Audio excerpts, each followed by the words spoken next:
Indonesia, negeri yang katanya tanahnya subur, tongkat kayu bisa jadi tanaman. Sekarang kita sedang membangun proyek raksasa bernama food estate, yang katanya untuk menjamin kita nggak kelaparan di masa depan. Tapi banyak yang bilang proyek ini bisa malah bikin rakyat tambah miskin, alam kita hancur, dan ketahanan pangan justru gagal total. Lo percaya? Tenang, jangan langsung emosi dulu. Di video ini, gua akan bongkar datanya, ceritakan fakta di lapangan, dan tunjukkan kenapa kita harus peduli. Karena ini bukan cuma soal lahan, ini soal masa depan perut kita semua.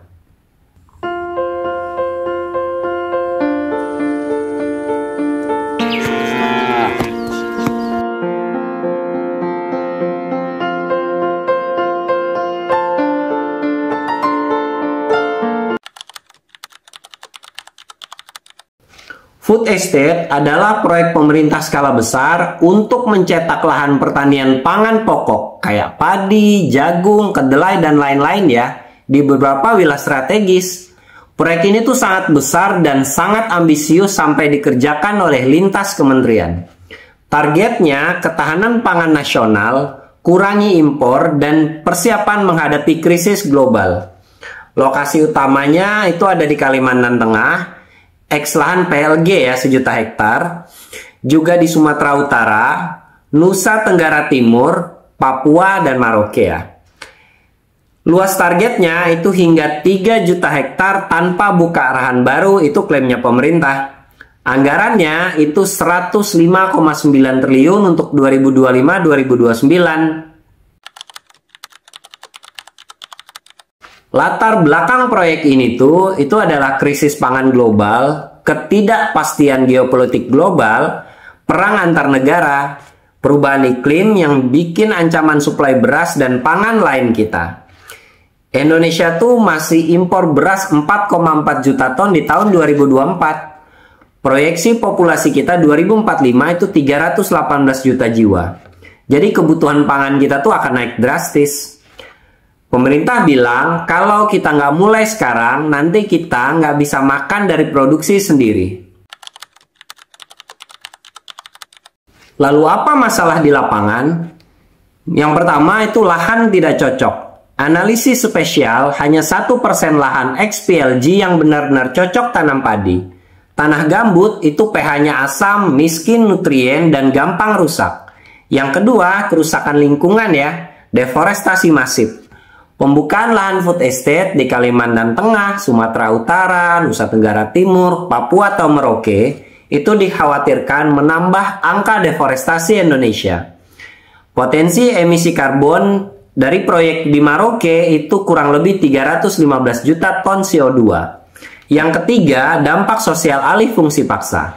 15.000 hektar di Sumatera dan 10.000 hektar di Papua itu bisa jadi konflik agraria. Masyarakat lokal kehilangan mata pencahariannya. Keterlibatan TNI di Merauke itu menjadi kekhawatiran militerisasi pangan. Yang keempat, produksi gagal. Misalnya di tahun 2020-2023 di Kalteng panen gagal. Hasil turun, sebagian lahan ditinggalkan. Penyebabnya karena perencanaan yang buruk, drainase yang salah, bibit yang tidak adaptif. Petani lokal bilang, kami diminta tanam tapi bibitnya mati. Airnya nggak ada, tanahnya asam, kami rugi. Aktivis lingkungan juga bilang, ini bukan solusi, ini perampasan lahan terselubung. Akademisi pun bilang, food estate harusnya fokus ke intensifikasi lahan existing, bukan buka hutan baru. Nah, Presiden Prabowo janji lanjutkan food estate tapi dengan strategi baru. Intensifikasi atau memaksimalkan lahan yang sudah ada. 500.000 hektar di Kalteng disiapkan, 100.000 hektar tahap awal punya irigasi. Fokus komoditas padi, jagung, dan kedelai. Janjinya tidak akan membuka hutan baru. Ini bukan cuma proyek pemerintah, ini masa depan pangan rakyat kita. Kalau gagal, kita makin tergantung sama impor. Harga pangan jelas akan melonjak.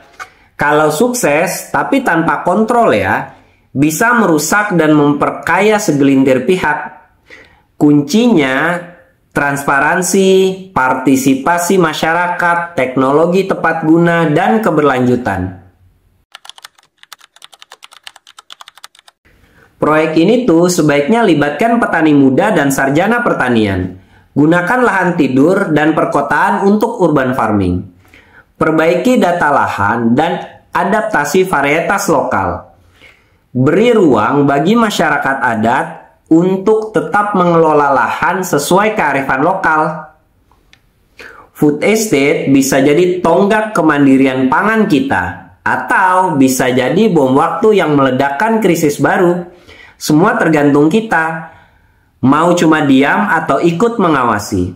Karena kalau kita nggak peduli, suatu hari nanti anak cucu kita akan bertanya, kenapa dulu kalian biarkan tanah subur ini hilang begitu aja? Ingat, masa depan pangan Indonesia tuh ada di tangan kita semua. Jangan lupa like, share, subscribe, dan aktifkan loncengnya untuk update informasi soal pertanian lain dari sudut pandang yang berbeda. Segitu aja video gua kali ini.